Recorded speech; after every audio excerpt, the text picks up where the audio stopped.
दानापुर और गया में पुलिस पर हमला हुआ। दानापुर में पुलिस पर हुए हमले में 5 पुलिस वाले घायल हुए हैं, जबकि गया में पुलिस पर पथराव हुआ। इसमें कई पुलिस वालों को चोट आई है। क्यों पिट जाती है बिहार पुलिस? इन दो तस्वीरों को देखिए। एक तस्वीर दानापुर की है तो दूसरी गया की। जगह दो हैं लेकिन घटना एक। पुलिस पर हमला। पहले दानापुर की घटना को ठीक से जान लीजिए। दानापुर में छापेमारी करने गई पुलिस टीम पर हमला हुआ। हमले में 5 पुलिस वाले घायल हो गए। नया टोला इलाके की सड़क पर पड़े ये पत्थर खुद हमले की गवाही दे रहे हैं। पुलिस आपसी विवाद में आरोपी को पकड़ने गई थी, तभी लोगों ने हमला कर दिया। इतना ही नहीं, लोगों ने पुलिस की गिरफ्त से आरोपियों को छुड़ा भी लिया। फिलहाल की स्थिति ये है कि घायल पुलिस वालों का इलाज हो रहा है और पुलिस पर हमले में शामिल 4 पुरुष और 3 महिलाओं को अरेस्ट कर लिया गया है। दूरभाष को सूचना दी गई, उसके बावजूद भी अतिरिक्त पुलिस आने के बाद भी इनके घर के महिलाएं और ये लोग सबसे काफी ईटा पत्थर चलाए, जिसमें काफी जवान हमारा इंजर्ड हो गए हैं, घायल हो गए हैं। अब जरा गया का हाल भी जान लीजिए। गया में पुलिस बालू लदे ट्रैक्टर को पकड़ने गई थी, लेकिन बालू माफिया ने पुलिस की टीम पर ही हमला कर दिया। हमला डेल्हा थाना क्षेत्र के छोटकी नवादा कुष्ठ आश्रम के पास की है। पुलिस टीम पर बालू माफिया की पत्थरबाजी में कई पुलिस वालों को चोटें आई हैं। फिलहाल बालू लदे ट्रैक्टर के साथ एक आरोपी को गिरफ्तार कर लिया गया है। लेकिन सवाल है, आखिर बार बार क्यों होते हैं पुलिस पर हमले? बिहार में कैसे अपराधी इतने बेअंदाज हो गए? क्या अब अपराधियों को पुलिस का खौफ नहीं रहा? न्यूज़ 18 के लिए दानापुर से अमरजीत शर्मा और गया से एलन लिली की रिपोर्ट। चलिए, बिहार पुलिस पर हमले के मायने को जरा समझिएगा। पुलिस पर ज्यादा हमला और इसका सिलसिला 2020 में शुरू हुआ। 2020 में पुलिस पर 340 बार हमले हुए। 2021 में फिर से 340 बार हमले हुए, लेकिन 2022 में पुलिस पर हमले का जो आंकड़ा है वो बढ़कर हो गया 450। पुलिस पर सबसे ज्यादा हमले शराबबंदी में कार्रवाई के दौरान हुए। यानी समझना यह है कि शराबबंदी के बाद पुलिस का जो ध्यान है कानून व्यवस्था से ज्यादा शराब पकड़ने पर रहा। चूंकि शराब का अवैध धंधा शराब माफिया को काफी मजबूत बना चुका है। आरोप ये भी लगते हैं कि शराब का अवैध धंधा पुलिस की मिलीभगत से होती है, और ऐसे में जो भी माफिया पुलिस को पैसा देगा वो पुलिस से क्यों डरेगा? यानी बालू माफिया, शराब माफिया, भू माफिया को पुलिस का डर नहीं रहा।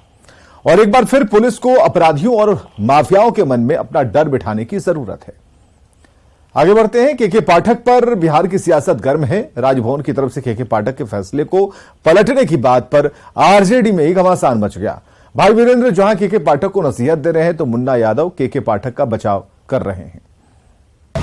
और आज की सुविधा से उस समय की सुविधा में जमीन आसमान का अंतर है। बहुत तेज चाल नहीं चलना चाहिए। अब इसका सुधार हो रहा है, तो मैं इसके लिए सरकार का भी और पाठक जी को भी बधाई देता हूं। बिहार के चर्चित आईएएस अधिकारी और शिक्षा विभाग के अपर मुख्य सचिव केके पाठक जहां जहां जाते हैं, विवाद उनके साथ चलता है। एक बार फिर वो सुर्खियों में है। वजह है मुजफ्फरपुर की BRABU यूनिवर्सिटी के VC और प्रो VC को लेकर दिया गया उनका आदेश। केके पाठक ने VC प्रो VC का वेतन रोका था, लेकिन राजभवन ने उनके फैसले को निरस्त कर दिया है। अब तो प्रशासनिक अराजकता का पराकाष्ठा हो गया। पहले आप अपने अधिकारियों से मंत्रियों का ही मान मर्दन करवाया करते थे। अब तो केके पाठक जो राज्य के संवैधानिक प्रमुख राज्यपाल होते हैं, उनके अधिकार क्षेत्र में अतिक्रमण करने का नापाक कोशिश किए हैं। आप अपने अधिकारियों पर लगाम लगाइए।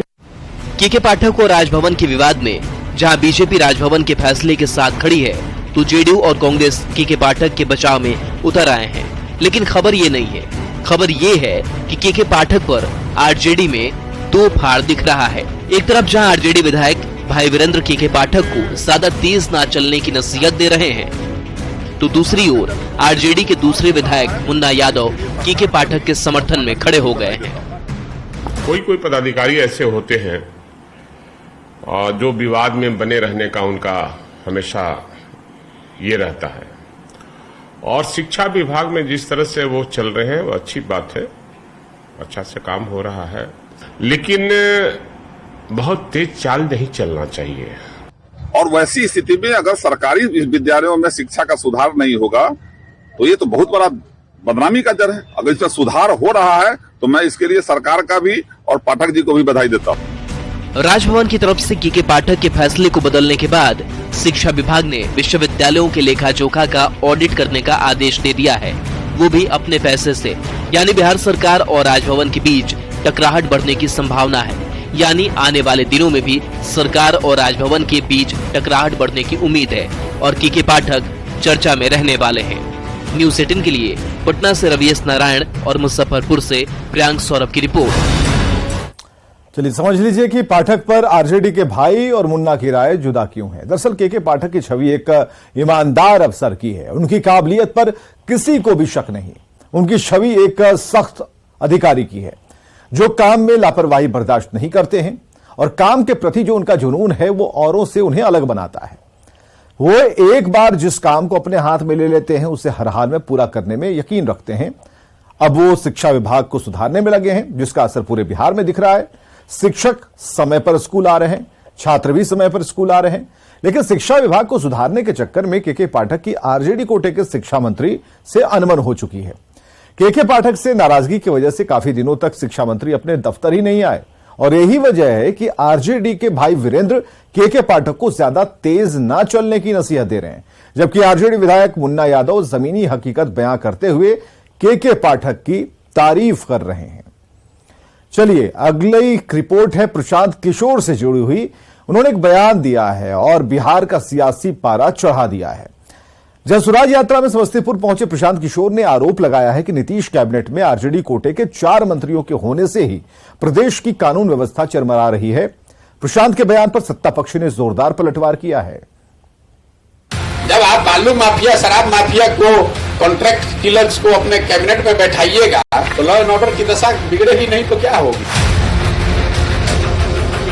प्रशांत किशोर के इसी बयान ने बिहार की सियासत में उबाल ले आया है। अपनी जन सुराज यात्रा के क्रम में समस्तीपुर में इन दिनों प्रशांत किशोर लोगों से मिल रहे हैं और सरकार की नीतियों की बात प्रेस कॉन्फ्रेंस कर आए दिन कहते रहते हैं।